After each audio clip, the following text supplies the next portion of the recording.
Experienced as a Kenyan in Ivory Coast. It's confusing. It's confusing. You have to greet them. You have to say bonjour. In like people even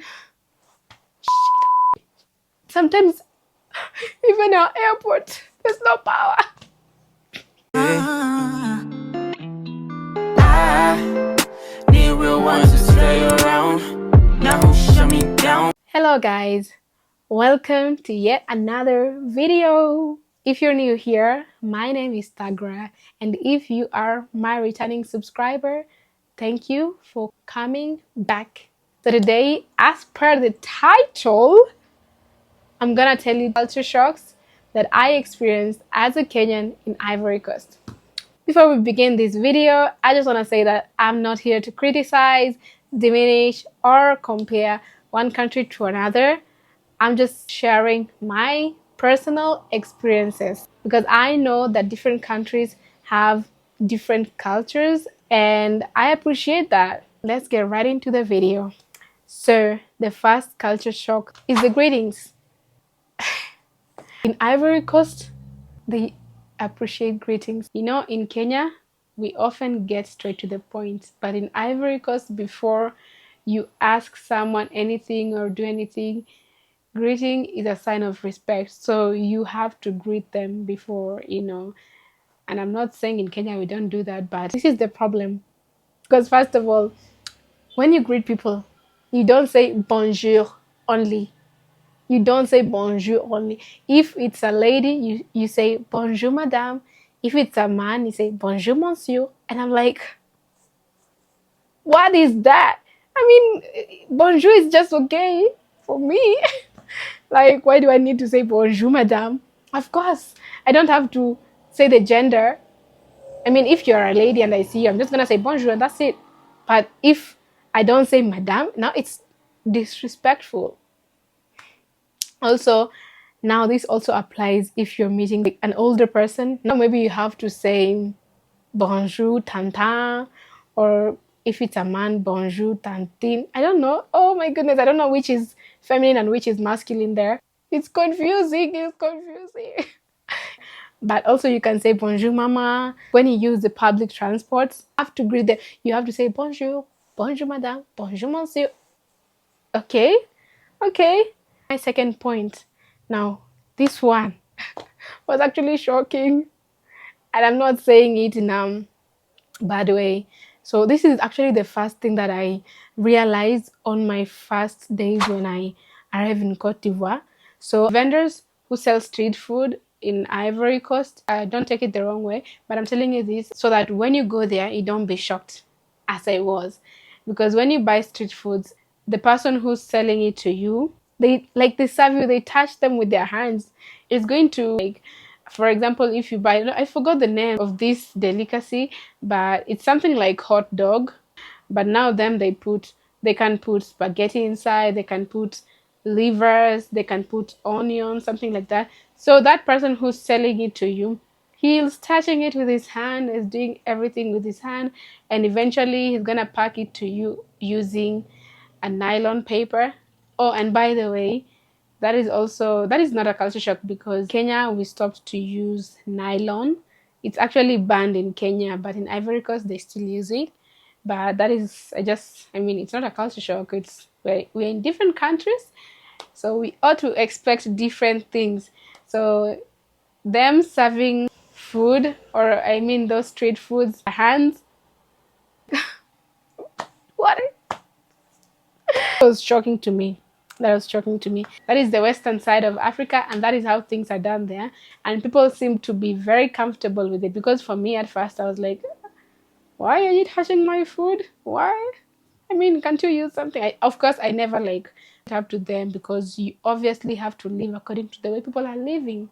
Another culture shock is that, I don't know if this is a culture shock really, but when you're in Ivory Coast, people don't appreciate if you say Ivory Coast, like if you call their country Ivory Coast. So, you have to say Côte d'Ivoire. And, for many Anglophones, we normally say Ivory Coast because Côte d'Ivoire is in French, but the people there, they appreciate if you name their country as Côte d'Ivoire. If you're Ivorian here and you know the backstory about that, you can just comment down below and tell us why you prefer calling your country Côte d'Ivoire than Ivory Coast. Another thing, another point, here in Côte d'Ivoire, the cities are confusing. Like, before I left Kenya, I knew Abidjan is the capital city because Abidjan is big and everyone knows Abidjan. Many people visit Abidjan, yet it's not the capital city, it's the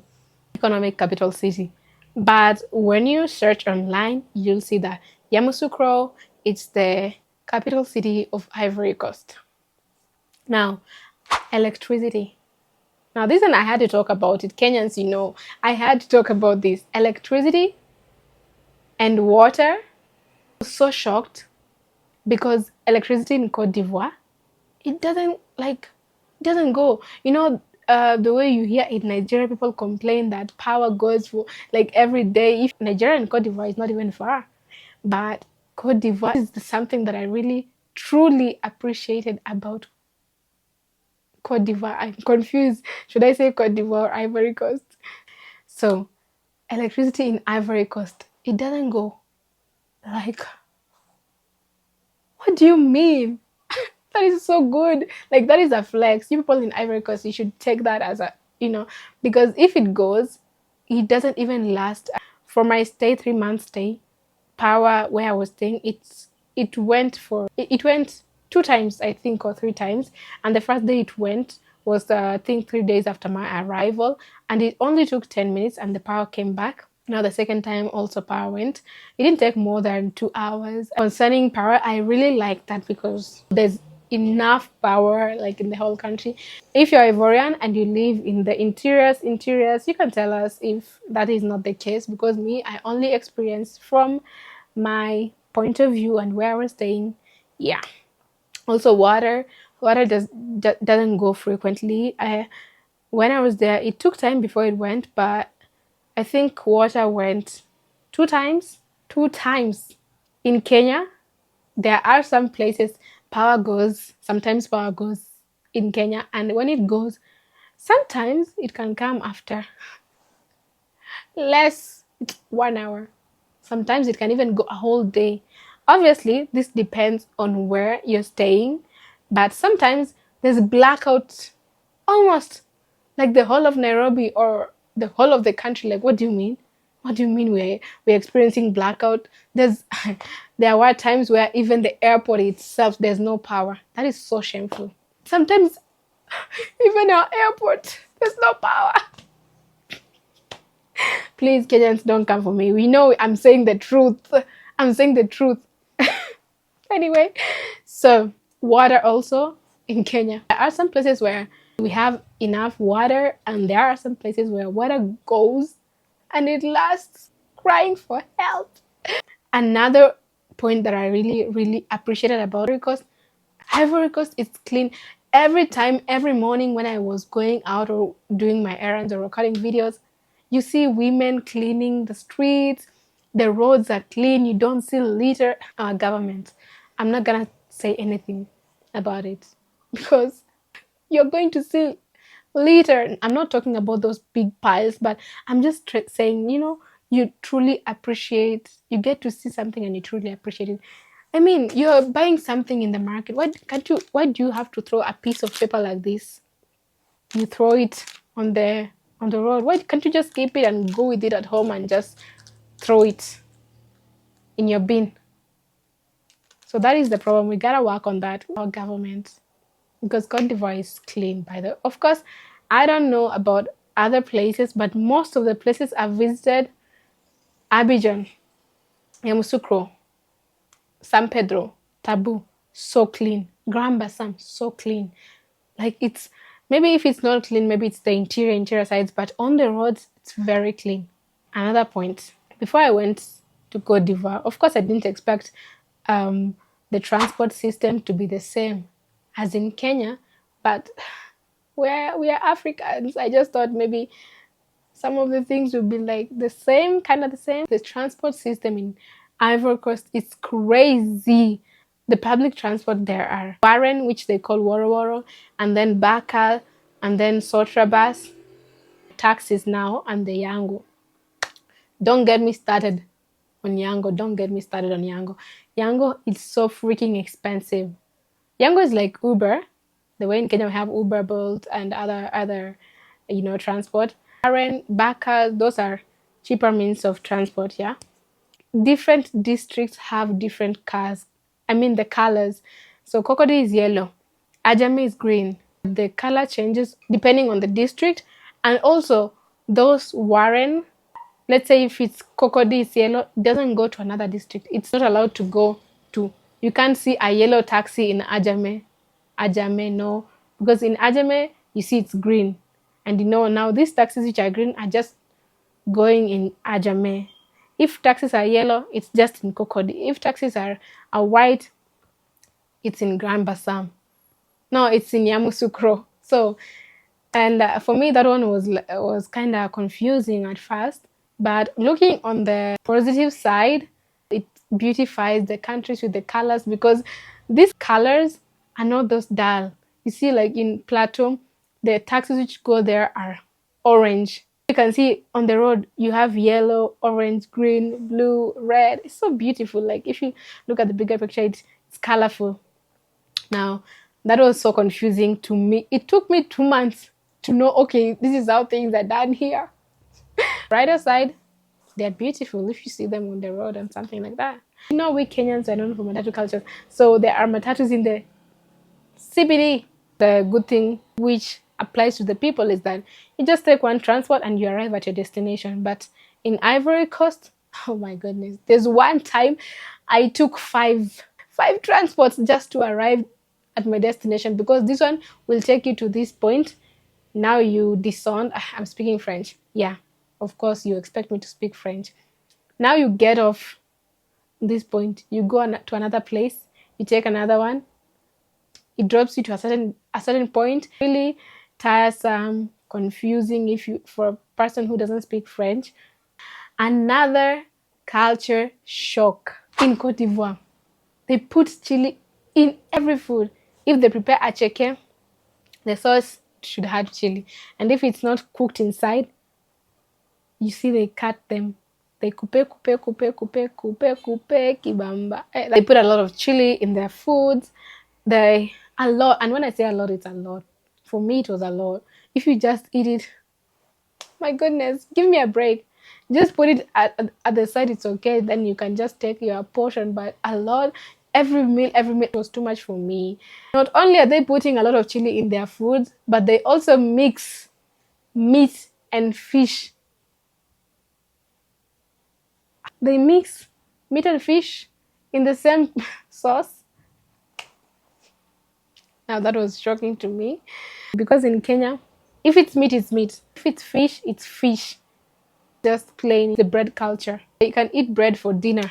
Like they take bread with everything. Bread with salad, bread with spaghetti. They eat snails. That is also a culture shock to me. But obviously, we are from different parts of Africa, and what we eat in this part of Africa is not the same thing we expect to eat in this other side of Africa. Another culture shock. At this point, I should have brought it up when I said Côte d'Ivoire is clean, because honestly, at the beaches, I think if you go back and see my videos, you'll see the way they litter on the beach. The beaches are not clean. Like people even shit on the beach. People live. There's a lot of litter. Yes, when I was in Ajame, I used to see a lot of litter. Like that is no joke, a lot. But I understand, because the Ajame, it's a big market. But the beach, that was shocking to me. That is the part they don't clean. That is an honest truth.